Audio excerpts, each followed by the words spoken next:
breaking and entering, drunk and disorderly, law and order.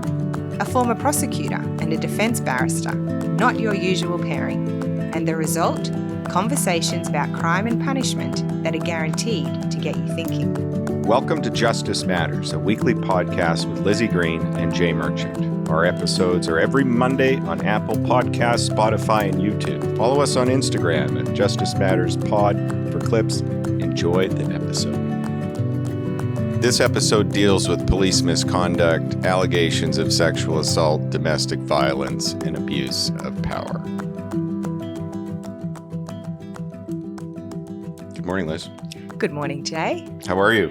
Well, I'm as good as you can be in a marking week. Yeah, I feel your pain there. I know. I love to see their results when they've done well, but my dad always refers to marking as farking marking. Okay, farking So marking. lots of farking marking this week. Right on. Yeah, no, I'm the same. Tight timelines. Mm. Yeah. Hey, look, today we're going to talk about police. I mean, they wear a badge, they carry a gun, they're sworn to uphold the law, but what happens when they break it themselves? Yes, that is a good question. And I picked this topic because I watched a video on Twitter, and there is a lot out there in terms of police activity on Twitter. Everybody's got a camera these days, cell phone camera, body-worn camera footage. Dash cam. Dash cam for sure. And I came across this matter of William McNeel Jr. Now, this was a Jacksonville, Florida matter. Now, to put some context into it, William McNeel Jr. is a 22-year-old. He's a biology major. He's in the marching band. He is a church musician in Florida. And what happened was, and you may have seen the video clip. I encourage everyone to have a look at it just to see what the hell is going on, even in 2025. But on the 19th of February, 2025, Mr. McNeel Jr. was at a traffic stop.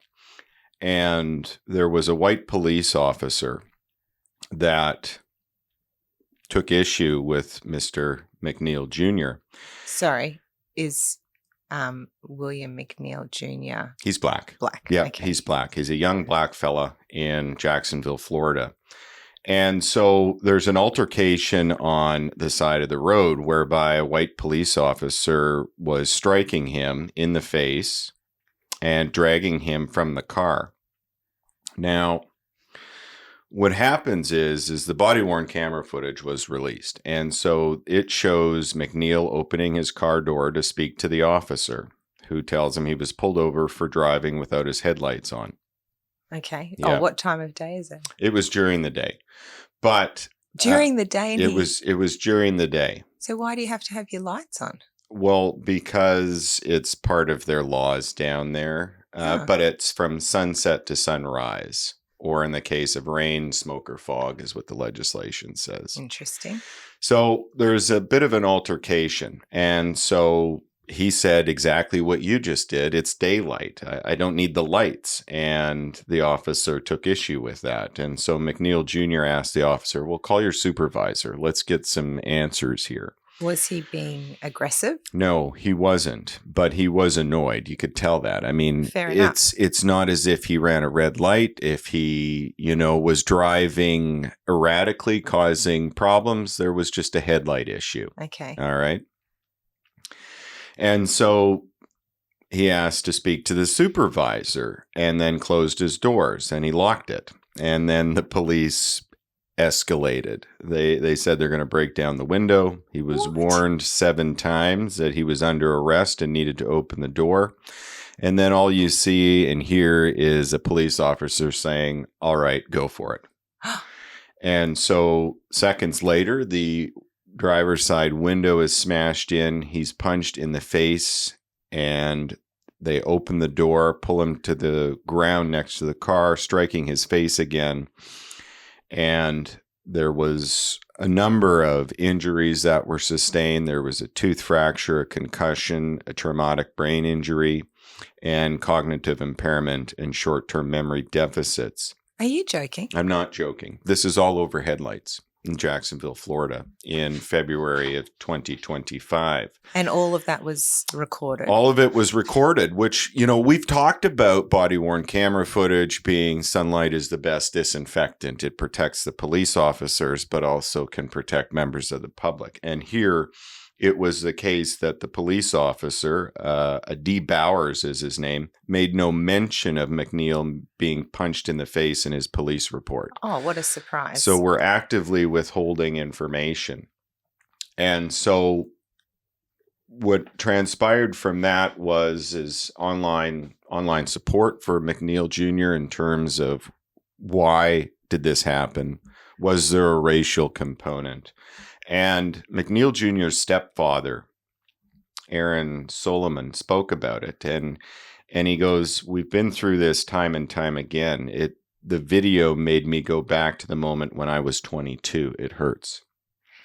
Sorry, so how did it get released? Like, surely the police weren't keen to release it? Yeah, well, he had camera, he had a cell phone on as well. Right. Okay, so they had no choice.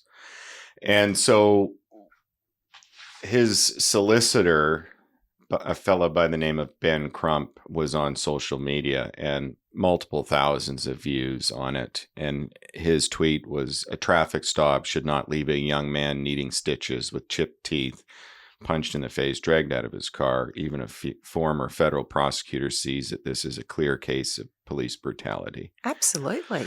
And what's interesting to note about this is that the police then investigated the police officer and no charges were filed against the police officer. Oh, Jay. I know.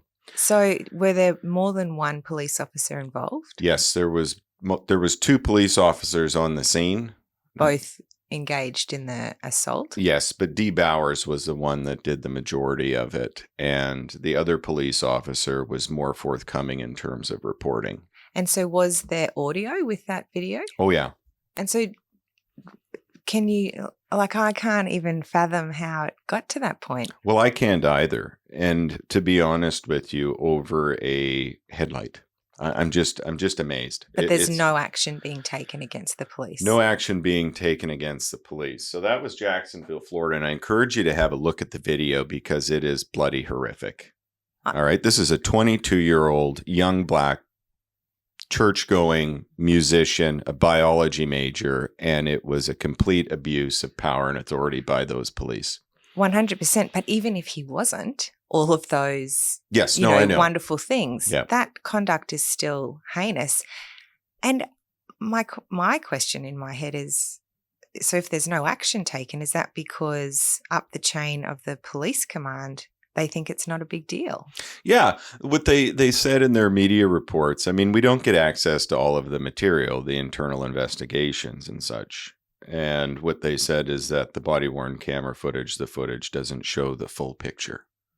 All right. Well, why don't you show us the full picture then? Goodness. Yeah. So that's one example.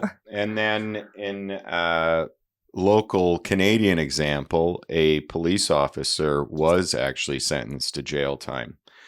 And it transpired because, keep in mind, police go to jobs where there's emotional domestic violence and the victims and the complainants are vulnerable people. Yes. Well, this police officer, and I can name him, a Constable Hunter Robbins, was sentenced to 6 months jail on Friday because he made sexual advances toward 8 vulnerable women he met on the job. Oh, my God. Yes. It was the case that he was 39 years old and he pled guilty. Now, he met these women on the job. So he would go to their 911 calls and target them based off of the fact that they're vulnerable women. And so they would escalate to the point where it would start up as a welfare check after the matter had been investigated. And he would call and he would send text messages. And it was the case that the court cited Mr. Robbins used the vulnerability of these women to initiate sexual relations for his own gratification. Oh, my God. Yeah. And those poor women. And the fact that the court made reference to the courage of these women who came forward to report these offenses and willing to testify and provide witness statements, but also victim impact statements, it prevents other women from being victimized. But that is made so much more upsetting because they were already victims of the type of scenario where asking for help is the hardest thing. Yeah. And then the person who is meant to be helping them victimizes them again. Yeah. No, and there's a position of trust and like you said, vulnerability there that is just evident. I mean, I remember going to jobs and people are at their worst and in the lowest part of their lives, and they just latch onto you as a police officer of some hope. Yeah. And then we have Constable Robbins. So was that to serve actual time? Yes. Okay. Yeah. And then a period of probation, 2 years probation after. Can he his still release. be a police officer? No. No. No. That's good. And what's different over there is that he is put on, whilst this matter is being dealt with, he's put on unpaid suspension. Oh. As opposed to paid. Well, that's fair. Yeah. Yes. Absolutely.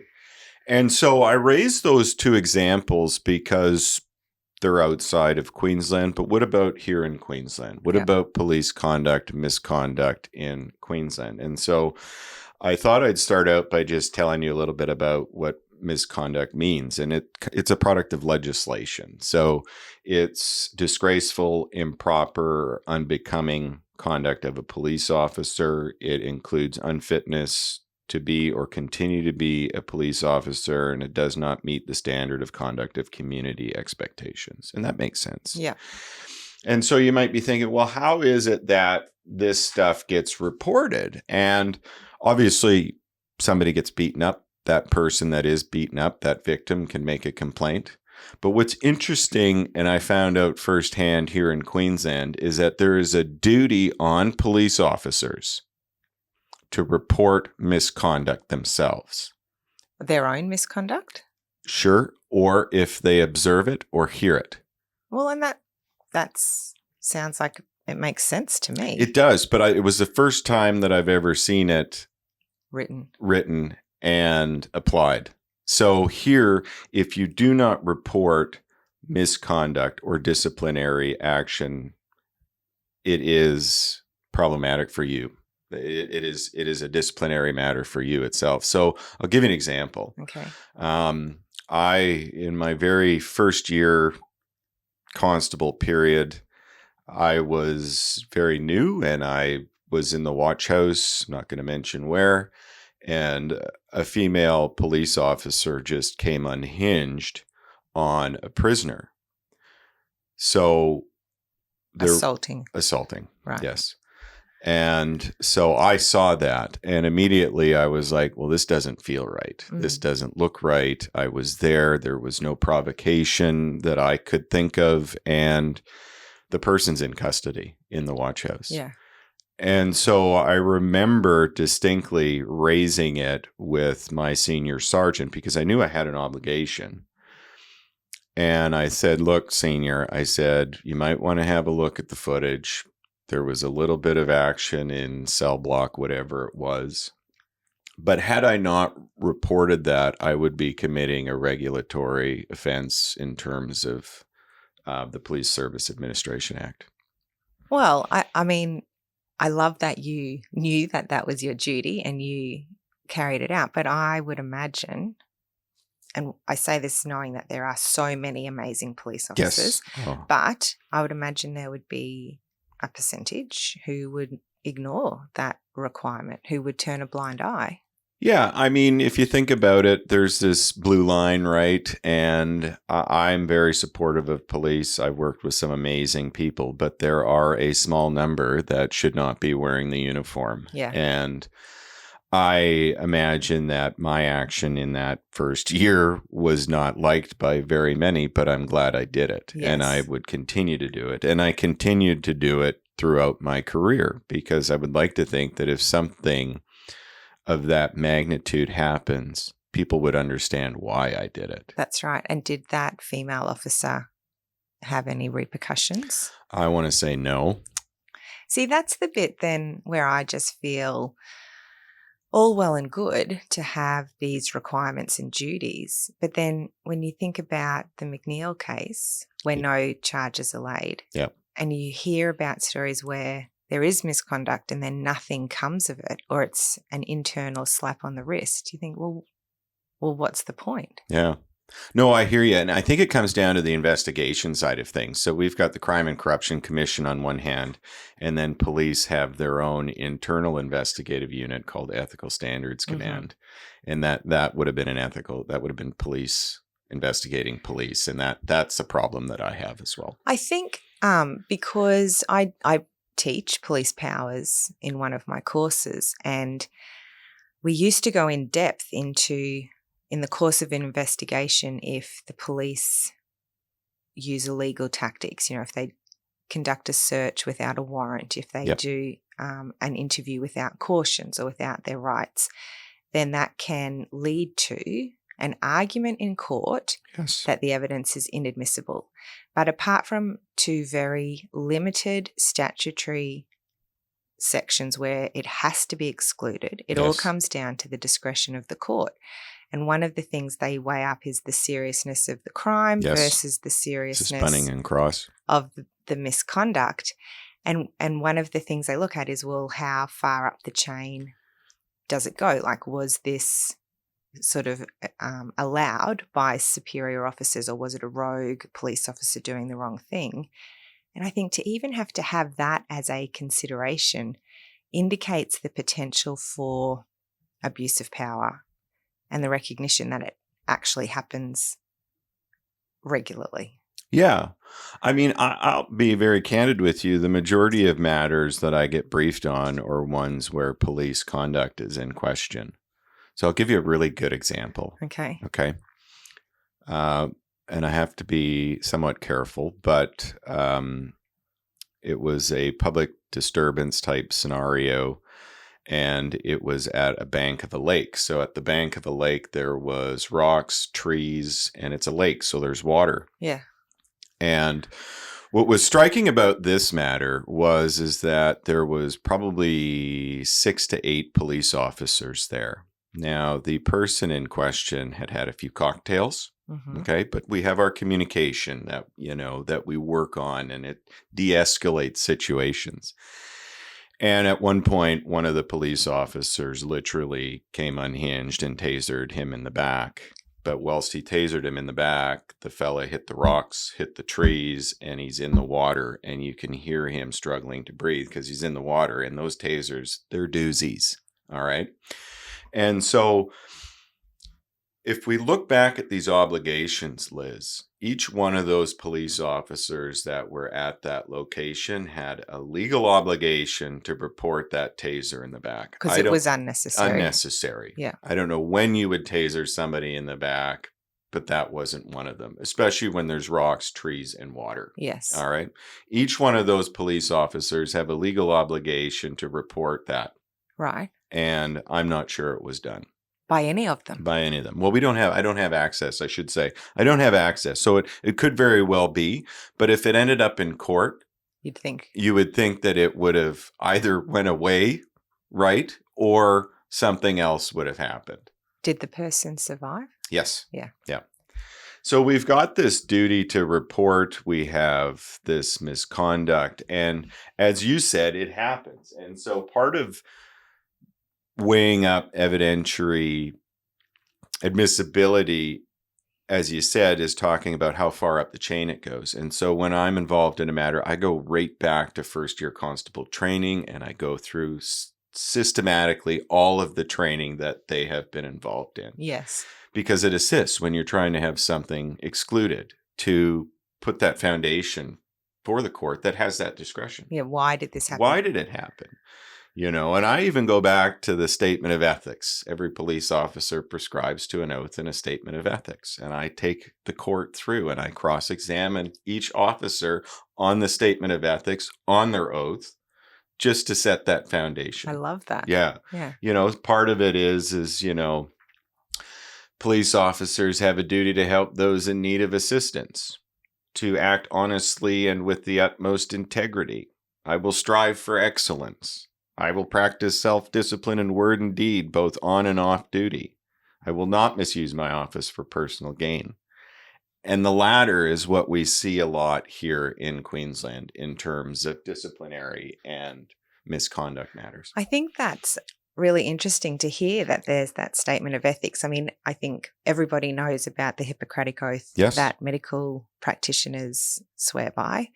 And if they didn't uphold that oath, I mean, people's lives are literally at risk. We'll have a bunch of Kevorkians running around. But in the same way, if police have that oath and you really think about what those words say, I mean, people's lives are at risk and police have that duty to intervene. So to breach that why is it not as well known and respected perhaps as the medical oath? You know what I mean? Like, it's still people's lives. No, and I think because I haven't seen it much in court outside of my own matters, it's just not known. And yeah, so I've never heard of it. For me, I always now, in every matter where I'm cross-examining a police officer, take note, I will always bring up the statement of ethics and their legislative oath. I will always go back into their first-year constable training. I'll always go back into their yearly training. And we will dissect it all, and I will show that there is some problems. Yeah, I think that's a very good tactic. Yeah.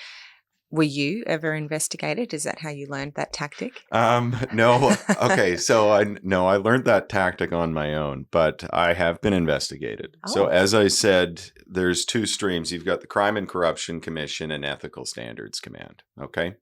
Ethical Standards Command, they investigate their own. So police investigate police. And yes, I have been investigated. I don't know too many officers that haven't been investigated. Really? Yeah, it doesn't take much, right, to spark a complaint. Okay. So in terms of myself, yes, there was a complaint made by anonymously. Oh. A large part of them are anonymous. And they still get investigated. They still get investigated. Well, that's a good thing. It's a good thing. But yes, it's reassuring. And for me, like I might not look it, but I'm an athlete. And so I'm subjected to drug testing from WADA and ASADA. And for your curling. For curling, yes, that's right. Very laborious sport. Canadian sport, curling. Yes. But one of the complaints made against me and another officer who is one of the most genuine officers, she's no longer an officer, so I'm going to mention her name, Neil Lynch. She's an amazing person. But what happened is somebody made a complaint that at a magistrate send-off, so there was a send-off for one of the local magistrates. Yes. The fraternity gets together in the bench, everything. Yeah, they love a good send-off. Yeah, absolutely. And they deserve it after serving on the bench. But somebody made a complaint that night, myself and Nillen, both sworn police officers at the time, and a few practitioners, I can't remember, it was so long ago. And the complaint revolved around us in a disabled toilet doing rails of cocaine. Oh my God. I know, right? I can't think of anything more ridiculous. Yeah. For you. I know people do it. But. Well, the investigation itself they're not nice. So for instance, you receive a letter, and I remember distinctly receiving a letter. They don't tell you what exactly the allegation is that's from Ethical Standards, and the inspector, who I really like, his name is David Winter, and I am going to say him because he was a good guy and was doing a tough job. But he sent me a note, an email saying, you're going to be investigated. You are to show yourself at such and such a time for this investigation. Now, I received that right before I was doing a murder committal. Oh my God. Did your heart drop? I was a bit of a wreck, to be honest with you, because I didn't expect it. I didn't know what was going on. And Inspector Winter, we had this sit-down witness interview, and it was intense. Wow. And then I find out that it had to do with drugs. And I was like, oh, that's easy. I'm on drug testing, so this is bogus. This is hogwash. See ya. And that was the extent of it. But for somebody that's not on drug testing, or somebody that's not on that, it would be intense because it's so difficult to refute. That's right. Because part of also is the complaint came 3 years after the actual send-off. Oh, stop it. Yeah. So it's not like I could say, all right, well, just Take some let's blood. open a vein right now and Yeah. take some blood. Oh, that's ridiculous. Yeah. Was your partner? Yeah, Nillen was fine as well. Yes. Yeah. But it was, so I have been investigated. So I do want to say good that they Yes. investigate anonymous, but then the potential for malicious Oh, I had a- reporting yeah. is also huge then if they do take anonymous. Yes. And that does happen as well. Yeah. So for another example, I was always a very aggressive prosecutor in the early days. And then as I was in court, I gradually became a little bit more orientated to defense side of things. And So I'm sorry to hear that. yeah. And so a lot of my decisions would come back to, all right, well, let's divorce ourselves of the emotion. Do we have sufficient evidence? Is it in Yes. the public interest? And so a lot of matters, I would say, well, show me where there's sufficient evidence. Now, that's not well liked when you're a blue shirt yourself and the people that are out investigating are blue shirts. Yes. And so one final example before we get into some stats was I was involved in a little bit of a fender bender up north. As in you were in it? Yeah, I was hit by a young kid. Right. And nothing, like no injuries or anything like that. It was just a minor. And I mean, at the time, I think I was acting senior sergeant. So the rank was up there. He would have been terrified. He was terrified. And for me, I'm a prosecutor at the time. I'm an officer in charge of the prosecution court. I didn't know how to put on an entry on our online system, So I walked into the station, Liz. I shit you not. I walked into the station and I said, "Hello, everyone. Can I just say, I don't know how to do this occurrence report on Q Prime, which is the thing. Can somebody help me?" And I said, I really don't want the other guy to get into trouble because he didn't do it on purpose. It wasn't anything wrong. Yes. And next minute, I get a complaint for misconduct of public office for exercising my authority to inappropriately by making that comment. Wow. Yeah. Wow. Yeah. Okay. And so I said, I'm not interviewing. You have nothing. And that's where it ended. Interesting. But yes, vexatious, malicious, all of that plays a part. And everyone I know has had somebody make a complaint against them. But so it does seem contradictory that they will investigate baseless, complaints. Yeah, frivolous. But then when it's something that actually is borne out to have been done wrong, the repercussions for those officers are very rarely serious. Yes. And I've got another example, but I have to wait because it's still before the courts. Right. And once the appeal periods and all that stuff are done, I can fill you in on a very stark example of where something should have been done but wasn't. I mean, I think back to case because I read so many cases for my teaching. Yes. I love reading cases. I know that makes me sound like a nerd, but I do. But like when I give an example of police misconduct, like it's so ridiculous. But the case that I often talk about is this police officer who really just lost it in the watch house one time because the guy he was supervising was kicking off and he threw a stapler at him and hit him in the head. Yeah. And somehow that became an AOBH. And so I teach it as, you can be armed with anything, even a stapler, And I think, how does that one make it to court? But then you hear about all of these other really serious things that don't go anywhere or is literally that slap on the wrist. I know. And I've seen more than just a stapler. But a large part of it too is it would go a lot further if whoever the stapler got thrown at or those complainants made statements. Right. And when they don't make statements, then there's no criminal complaint unless ethical standard says, all right, we need to escalate this. But again, it's blue shirts investigating blue shirts, right? So I've got some stats here. And this is from the 2023-2024 Queensland Police Service Annual Report. So this is their own data. But it's all publicly available. It's all publicly available. And so just on human rights and dignity alone, there were 2,690 complaints involving human rights. Okay? That's a lot That is a lot. for the whole of Queensland. For the whole of Queensland. Now, in terms of allegations and complaints, in 2023 to 2024, there were 8,300 allegations of impropriety. 8,300. And 2,700 of those, so 2,698 were public complaints. So the public made complaints. Okay. But where does that go? So Crime and Corruption Commission, they deal with the very, very, very serious stuff. Yes. And then Ethical Standards deals with everything else. Okay. And as I said, Blue Shirts investigating Blue Shirts. I'm not convinced that's the best way to do it. Well, and, if you watch any shows or read any police books and, like in America, I think they call it internal affairs. Internal affairs, yeah. And, they call the police who work in internal affairs like the rats. Yeah. Well, that's, yeah. They're really, really maligned. And so then you wonder, are they hesitant to robustly investigate? Because then it comes back on them for being disloyal to the force. That's right. And then, as in my own case, somebody that is aware of that will make a vexatious or a frivolous complaint against you down the track. Yes. Yeah.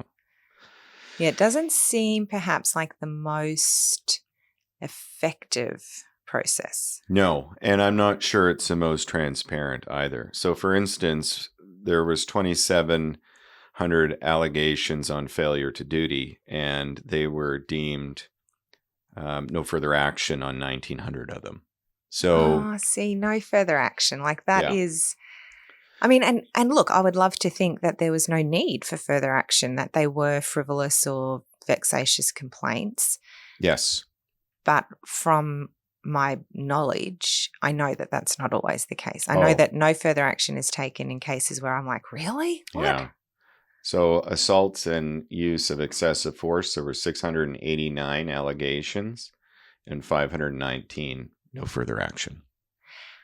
And also, well, I'm trying to be fair here because I think, and you would know, but I think to a layperson, what a police officer has to deal with on any given shift is unpredictable and confronting unknown. And can be dangerous. And these police officers are literally putting themselves on the line for the betterment of the community. So I can't ignore that fact, but it doesn't give them a license to abuse that power. You know what I mean? No, I know. And so I really want to be fair to police because it's such a hard job, but they have that extra duty, like it or not, to really go above and beyond to be the model officer. Yeah, to be better. And like we said at the beginning, the vast majority, strong majority are great. Yes. And there's only a handful. And that's in any organization, isn't it? You've got the bad apples anywhere. It's just it becomes more public or it becomes more problematic in certain professions, and police is one of them. Yeah. And so let's get into an example. This one went all the way to the courts, all right? And you might have heard of it, but Neil Punchard. Do you remember Neil Punchard? Maybe I do. Tell me more. He was a Queensland Police Service officer with 18 years of exemplary service, number of citations. And what happened is that there was a friend of his that was embroiled in a family law dispute. Right. Okay, so you've got the police officer, the friend, and the partner of the friend, and those two are involved in an acrimonious family law type matter. Right.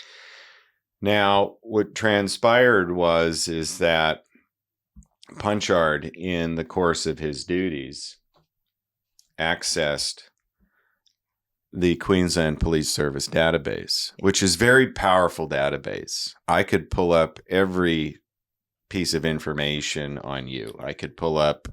That would be boring. Yeah, no, I can. It's a very powerful database. And so what transpired is that Punchard, knowing that he had this friend in this acrimonious relationship, accessed the Queensland Police Service database. It's called Q Prime. You mean like looking for dirt on her? Yes. Use the computer to access for information. Okay. So, for instance, And obviously that's wrong from the outset. It is a misuse of. Because you'd have to have good reason to be investigating someone. That's right. Okay. Yeah. And so part of what he did was he would hand over information. Okay. And some of it was actually pretty intense. And so some of it involved sending, I have to go to the Court of Appeal for this one. But so his friend wasn't a police officer, but had he requested the police officer do this? Oh, there was some communication between the two, yes. Okay. But so for instance, all in all, there was 9 charges. Okay, that's substantial. It is. And 2 of which were quite serious because, well, I mean, they're all serious, but 2 of which were quite serious because it was a case that they accessed license details, traffic histories, and driver's license information was passed on. Wow. It was also the case that you would find a residential address and that address would be passed on. Now, if you're involved in an acrimonious family relationship type matter, it's extremely problematic. When you say acrimonious, was it a domestic violence relationship? It was. There were elements of domestic violence. And she was obviously not wanting him to know where she lived. That's right. So that is a really incredibly serious breach of... Yeah, I mean, any access that is not authorized. Well, I mean, look, if you find out someone's traffic history, okay. You find out mine, you'd be like, oh, Liz, maybe don't be a leadfoot. Yeah. But that kind of breach of privacy, particularly in any kind of DV-related issue, is huge. Like, that's just 18 years experience, and he didn't stop to think about the repercussions. Yes. And so with all of these charges, all 9 charges, it was Magistrate Privatera, and she sentenced him in the magistrate's court to 2 months imprisonment to be wholly suspended for a period of 18 months. Oh, that's ridiculous. Okay. What year was this? This was the district court appeal was 2020. This magistrate's sentence was in 2019. So what happened is Magistrate Privatera sentenced him to the suspended sentence. Punchard appealed to the district court, and the district court reversed that and said, no, it's more of a community service type order. And so... Reduced it, yes. So community service order of 40 hours, making a total of 140 hours. And... Jay, are you joking? I'm not joking. So the period of incarceration, albeit suspended, was removed, and community-based orders were introduced. Now, for abusing his powers as a police officer and for potentially endangering. Well, that's the way I look at it. The court said charges 5 and 7, those giving the information, were extremely serious, right? So serious, we're going to make you do a bit of community service. Yeah. Was he allowed to be a police officer still? No. What was interesting is because with the suspended sentence, you automatically have your conviction recorded, right? And so the argument in the district court was all right, probation, community-based orders, and no conviction recorded. They didn't even record the conviction. It was, So it went to the Court of Appeal list. We took this all the way to the Court of Appeal, and we had... Please, is it a better decision? Yeah, they talk about the seriousness of those charges, 5 and 7, of providing information. Yes. It was the case that Punchard passed on addresses where it was believed that they were living and that there was significant acrimony between those two parties. And there was problems with handing over that information. The Court of Appeal lamented on the fact that it was extremely serious to hand over that information, given the fact that it was that type of relationship. Well, sorry. Oh. I just want to say, like, anyone who's done any type of research or has any understanding of Yes. domestic violence knows how difficult it is to get away, to ask for help, to start proceedings. And so for the people who are meant to be your safe haven, the police who Yes. are there to help you, for it to be a police officer putting you at risk, what does that do? I mean, not that this is known to all people, but what is the message that is being sent to victims about going to police? How can they trust them? And we already have enough difficulty convincing people that we can help, or that there is help out there, and that taking those steps won't be a mistake, you know? Yeah. Like that is, I feel so angry about a police officer abusing their power for that purpose specifically. Please tell me the Court of Appeal got. The Court of Appeal side with Magistrate Privitera for the win. Before we move on to that, I just want to say I forgot to mention some of the communication. So there was text messages and emails that were sent from Punchard to The maid. And some of it was, quite intense. So, for example, advising that person to fuck this bitch over legally. The police officer said that? Yep. And then send to the bitch, wind her up, laugh at her, smash her with the facts. So, again. Oh, okay. Yeah. I'm getting really full of rage now. Yeah. Please tell me, what did he get from the Court of Appeal? Well, the Court of Appeal said that the magistrate was well within her rights. And so they reinstated the same sentence. Wholly suspended? Yes. Oh, I don't think that's good enough. Yeah.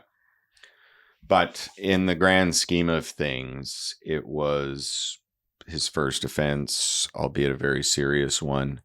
But at the same token, at least there was a period of imprisonment and precedence now for that. But I also think his misconduct you have to look at that more seriously, because he had 18 years experience. Like, if you had a probationary police officer who did something, you'd be like, well, they may not fully appreciate, or they may not have a, total understanding. This is someone who would have been in no doubt of the gravity of what they were doing. Oh, I'm with you on that part. Yeah. Like, that to me exacerbates his criminality so much more. Yeah.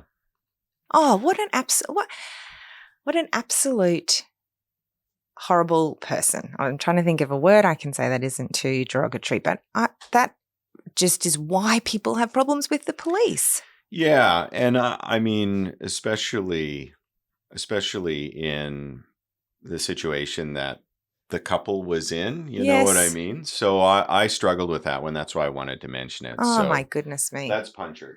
And so we see another, and it's a spectrum, right? You have some that are very serious, some that are assault related type matters, and then some that are not as serious. So, for instance, a Constable Andrew Bailey in 2017, this is a QCAT decision. He was spat on through the door of a watch house cell. So through the door of a watch house cell. And police officers get spat on a lot, and it's disgusting. It is. I feel like that is just the lowest of the low to do that to someone. And so you'd naturally have a reaction. Of course. And so, however, he opened the door and struck the complainant in the face with a closed fist. Oh. So there was a pay reduction for that one. A pay reduction. Pay reduction, yeah. So we were on like pay points. Yeah. So, government, yeah. So that was that one. Well, okay. Like, I know that's disgusting to be spat on, but... Yeah. And if it was you spitting on me right now, there'd be a little extracurricular punishment. But if I had to open up a door and punch me. Oh, I don't know if I'd punch you. But that's the reaction that he did. Well, he did, yeah. I'm not saying I'd punch you, but certainly there would be something if you spat on my face. I won't spit on you, I promise. So that's one incident. Then we have a matter in Ayr where there was a police officer that took a bench seat from the golf course while patrolling and moved it to the police station without the golf owner's permission or knowledge. And it was used by police to smoke at the station. Was he sober at the time? Yeah, no, he was. Yeah. And so the police officer, and this was a sergeant at the time, a Douglas Kokomore. He admitted to the conduct and asserted that he believed the bench was no longer used and that he had intended to return it to the club. So there was another pay reduction on that one. Okay, well, that's slightly amusing. We've got a more serious matter, and that is the matter of, did you ever watch that show? What was it, Gold Coast Rap or whatever, or Gold Coast Cops or whatever it was? No, I don't think I did. Well, this was, at the time, Senior Constable Aaron Mins, and so he was involved in some excessive use of force. And these are, I should state for the record, these are all QCAT decisions, so these are not just scuttlebutt off the street. Yeah. These are verified proceedings. And so it was excessive use of force whilst people were in custody. So they were restrained in handcuffs. And so for instance, So for instance, in 2014, the officer was involved in an arrest. He was in custody and restrained with his hands behind his back, and the officer kneed him in the chest area. And secondly, there was another arrest whilst he was in custody, restrained by handcuffs. He struck the man with a fist, the back of the head and the neck area, and then pushed the man into the back of the police vehicle, causing the man's face to strike against the metal area of the vehicle. I did think that kind of conduct went out in like the 70s, before the Fitzgerald inquiry tried to clean things up. Yes. And so, but no, it didn't. Yeah. It hasn't.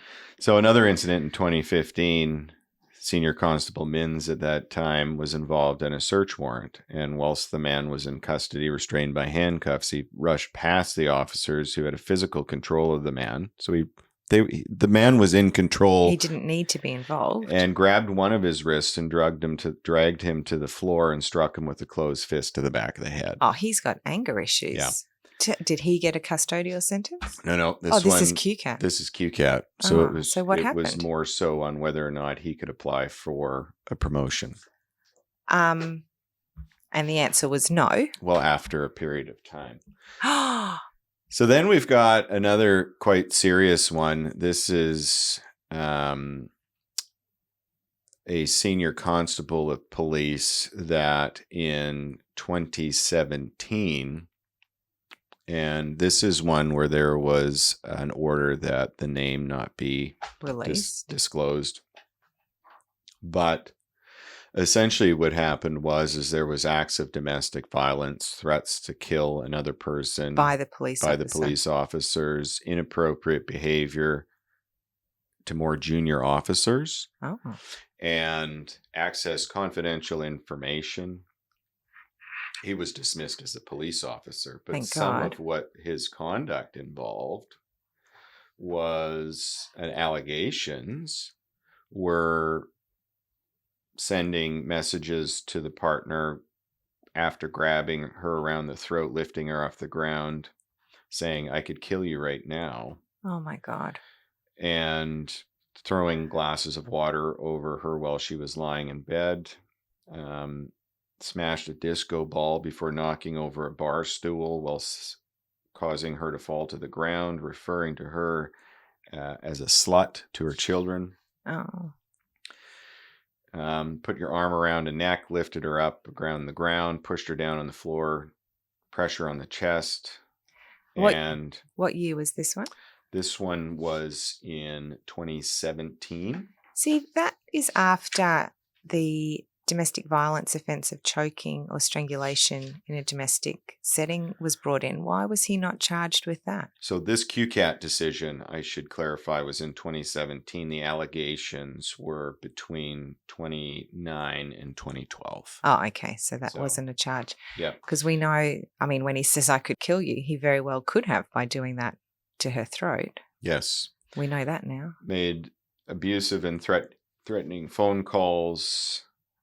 Watch your back. You don't want to run into me down an alley. Watch yourself in car parks. Now shut up, you little cunt. I'm speaking right now.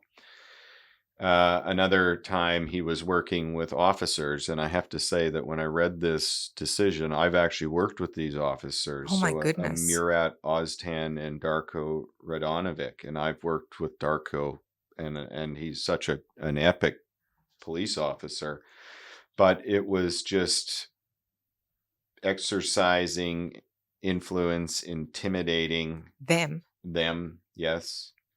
Physical shaping up to constables, and it was just complete.